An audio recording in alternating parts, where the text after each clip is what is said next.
Hi friends, new Wayanad കിച്ചണിലേക്ക് എല്ലാവർക്കും സ്വാഗതം. ഇന്നത്തെ റെസിപ്പി പുഡിംഗ് ആണ്. സൂപ്പർ ടേസ്റ്റി ഒരു മിൽക്ക് പുഡിംഗ്. ഇത് ചൈന ഗ്രാസോ ജലാറ്റിനോ ഒന്നും ഉപയോഗിച്ചിട്ടില്ല. വീട്ടിലുള്ള കുറച്ച് ഇൻഗ്രീഡിയൻസ് മാത്രം മതി. ഇത് ശരിക്കും നമ്മൾ വായിലിട്ടാൽ അലിഞ്ഞു പോകുന്ന ഒരു പുഡിംഗ് ആണ്. നല്ല ടേസ്റ്റി ആയിട്ടുള്ള പുഡിംഗ്. കുട്ടികൾക്കായാലും മുതിർന്നവർക്കായാലും ഇത് വളരെയധികം ഇഷ്ടപ്പെടും. അത്രയും നല്ല രുചിയാണ് ഇത് കഴിക്കാനായിട്ട്. അപ്പോൾ നമുക്ക് ഇത് എങ്ങനെയാണ് ഉണ്ടാക്കുന്നതെന്ന് നോക്കാം.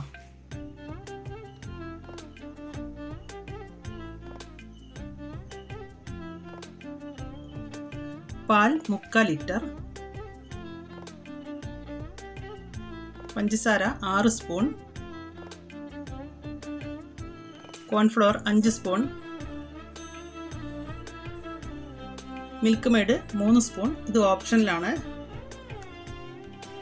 Vanilla essence 1 teaspoon. കുറച്ച് വെള്ളത്തിൽ കോൺഫ്ലോർ മിക്സ് ചെയ്യാം.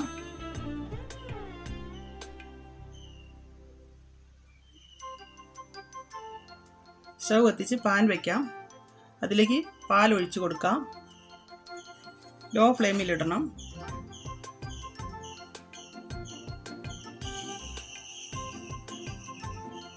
ഇനി പഞ്ചസാര ചേർത്ത് നല്ലവണ്ണം മിക്സ് ചെയ്യാം.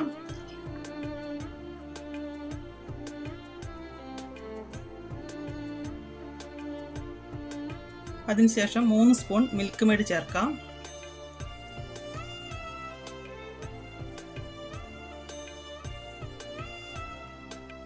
നല്ലോണം ഇളക്കി കൊടുക്കാം. കോൺഫ്ലോർ മിക്സും കൂടി ചേർക്കാം.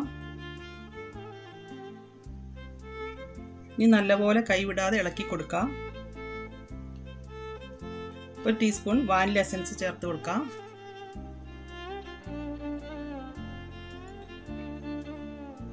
ഈ ബാറ്റർ കുറുകുന്നവരെ ലോ ഫ്ലെയിമിൽ വെച്ച് ഇളക്കി കൊടുക്കാം. ബാറ്റർ കുറുകി വന്നിട്ടുണ്ട്.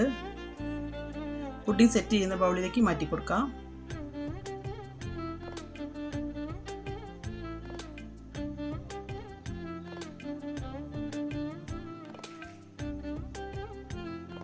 ഇനി ഒരു അലൂമിനിയം ഫോയിൽ പേപ്പർ വെച്ച് കവർ ചെയ്ത് 5 മണിക്കൂർ ഫ്രിഡ്ജിൽ വെച്ച് സെറ്റ് ചെയ്യാം.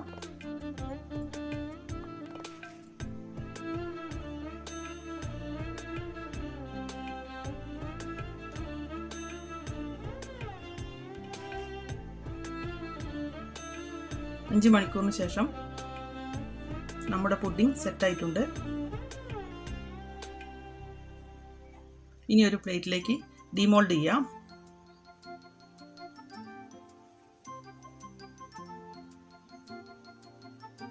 കുറച്ച് ചെറിയും ഡാർക്ക് ചോക്ലേറ്റ് ഗ്രേറ്റ് ചെയ്തതും പുഡിങ്ങിൻ്റെ മേളിൽ ഇട്ട് ഡെക്കറേറ്റ് ചെയ്ത് കൊടുത്തിട്ടുണ്ട്. നല്ല ടേസ്റ്റ് ആൻഡ് സോഫ്റ്റ് ആയിട്ടുള്ള ഈ പുഡിംഗ് എല്ലാവരും ട്രൈ ചെയ്ത് നോക്കണം. നമ്മുടെ കുഞ്ഞുങ്ങൾക്കൊക്കെ ഒത്തിരി ഇഷ്ടമാവുന്ന പുഡിങ്ങാണ്. അത്യാവശ്യം ഹെൽത്തിയാണ് താനും. നിങ്ങൾക്ക് പെട്ടെന്ന് വിരുന്നുകാർ വന്നു കഴിഞ്ഞാൽ നമുക്ക് ഉണ്ടാക്കി കൊടുക്കാൻ പറ്റുന്ന പുഡിങ്ങാണ്. എല്ലാവരും ട്രൈ ചെയ്ത് നോക്കുക. ഇഷ്ടപ്പെടുവാണെങ്കിൽ ലൈക്ക് ചെയ്യാനും കമൻറ്റ് ചെയ്യാനും ഷെയർ ചെയ്യാനും ഒന്നും മറക്കരുത്. ഒപ്പം തന്നെ ഈ ചാനൽ നിങ്ങൾ ആദ്യമായിട്ട് കാണുന്നെങ്കിൽ സബ്സ്ക്രൈബ് ചെയ്യാനും മറക്കരുത് കേട്ടോ. അപ്പോൾ ഉടനെ അടുത്ത വീഡിയോയിൽ കാണാം. Okay, thank you.